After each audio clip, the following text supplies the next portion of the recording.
ये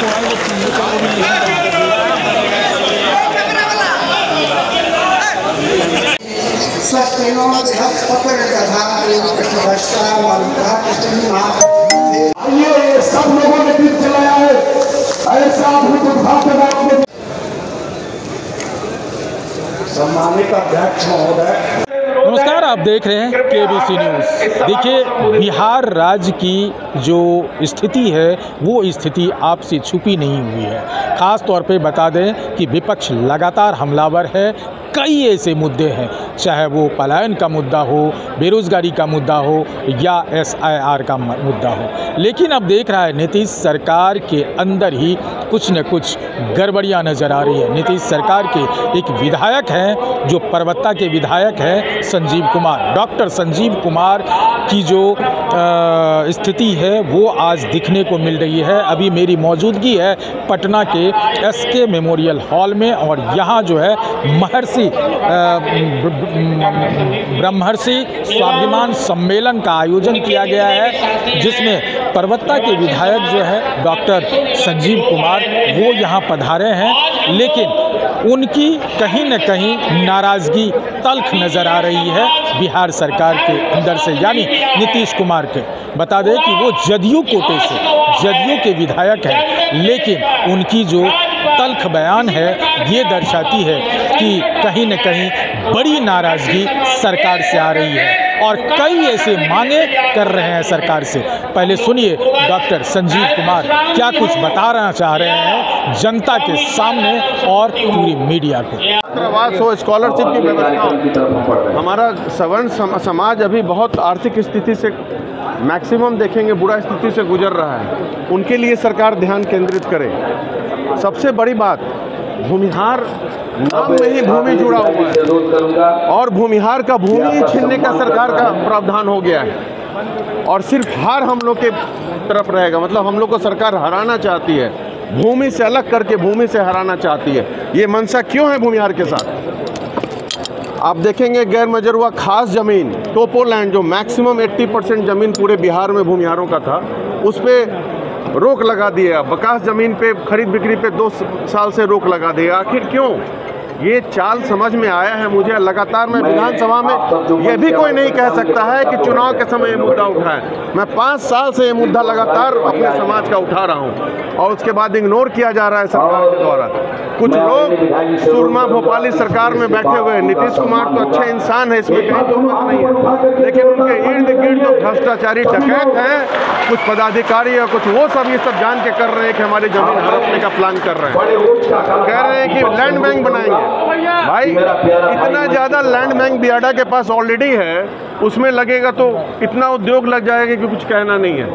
वो खाली है आपका बियाडा का ज़मीन और लैंड बैंक की क्या बात करते हैं आप लोग? इस तरह से देखिएगा, हर तरह से गुमराह किया जा रहा है हमारे लोगों को।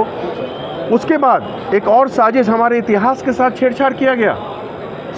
जितने भी पौराणिक लेख हैं, चाहे अभिलेख हैं प्रशासनिक, सब में हमारे जाति के सामने भूमिहार ब्राह्मण ऑब्लिक बाभन लिखा जाता था। अब जितना है देख लीजिए, उसको ब्राह्मण और बाभन को अलग करके से भूमिहार लिखा गया। क्या उद्देश्य है भाई आपका? आप जाति भी बदल दीजिएगा हमारा। किससे पूछ के आपने बदला है सरकार? क्या आपने कभी विचार विमर्श किया? किस आयोग से बात किया आप लोगों ने? जनता के प्लेटफॉर्म में क्यों नहीं आया ये बात? तो ये सब जो बात है, हमारा मुद्दा है, ये मैं लगातार उठाया, फिर आपके माध्यम से सरकार को बता रहा हूँ। इतना योजना माननीय मुख्यमंत्री अभी लगातार पास कर रहे हैं। हमारा ये सब जो मांग है, इसमें कुछ खर्चा नहीं सरकार का हो रहा है, ना कि 1000 करोड़ ना कुछ। आधे घंटे में सरकार चाहेगी हमारा 6 मांग पूरा होगा। और ये जितने युवा साथी हैं, हम लोगों के स्वाभिमान के साथ साथ रोजगार है, युवाओं में जो पलायन हो रहा है, सब मुद्दा है इसमें। आप ये सब सारा मुद्दा है हमारा, फिक्स है। इसको सरकार मांगे नहीं तो हम लोग, हमारे युवा साथी, पहले हमारी समाज है, उसके बाद कुछ और है। अगर नहीं मांगेंगे तो फिर हमारा युवा साथी अपना, जितने हमारे समाज के साथी है, गार्जियन यहाँ पे आए हुए हैं, अपना ज़रूर आने वाले चुनाव में हम लोग अपना दिखाएंगे। हम लोग को जो समझते हैं टेकन एज ग्रांटेड कि जाएंगे कहाँ, इनके पास कोई ऑप्शन नहीं है, तो ये बता देंगे हम लोग कि हमारे पास क्या ऑप्शन है। अन्य जाति के अगर किसी को सजायाफ्त होते हैं तो उनके लिए कानून बदला दिया जाता है, और लेकिन हमारे लोग अगर कोई सजायाफ्त है गलत केस में तो उनके लिए उनको छुड़वाने के लिए कोई उपाय नहीं किया जाता है। मुन्ना शुक्ला जी जेल में है गलत केस में, सब लोग जानता है, लेकिन क्या कर रही है भाई सरकार? यही कोई दूसरे जाति के रहते तो भाई अब कानून में बदलाव करके उनको निकाल लेते हैं। यहाँ पे क्यों ये अनदेखी क्यों कर रही है सरकार? मुझे पता है कि मेरे पे भी उन लोग गलत आरोप लगा के कुछ करेंगे, लेकिन मैं भूमिहार ब्राह्मण का बच्चा हूँ, परशुराम का वंशज हूँ, ये सबसे मैं डरने वाला नहीं हूँ किसी से। ईंट का जवाब पत्थर से दूंगा और हमारे साथ पूरा समाज एकत्रित है, और आप निश्चिंत रहें कि आने वाले चुनाव में अगर ये मांग पूरी नहीं की जाएगी तो हम लोग कोई फर्म डिसीजन लेंगे, और हम एक ना किसी जाति से दुश्मनी है ना किसी दल से दुश्मनी है, जो हमारे समाज को हिस्सेदारी देगा। पहले 850 मुखिया हुआ करते थे हमारे समाज के, अब 125 मुखिया हो गए। ये सोचने की बात है, पहले 55 विधायक हुआ करते थे, अब 22 विधायक हो गए हमारे समाज के। क्या कारण है? चिंतन का विषय है, और सभी बुद्धिजीवी लोग आए हुए हैं, हम लोग चिंतन करेंगे, विचार विमर्श करेंगे, उसके बाद ज्ञापन हम लोग सरकार को देंगे, गवर्नर को देंगे, इनके थ्रू हम लोग प्रधानमंत्री को भी देंगे। तो आपने सुना डॉक्टर संजीव कुमार ने कहा कि हमारी जो भागीदारी है, हमारी जो मांगे हैं, उसको सरकार पूरा क्यों नहीं कर रही है।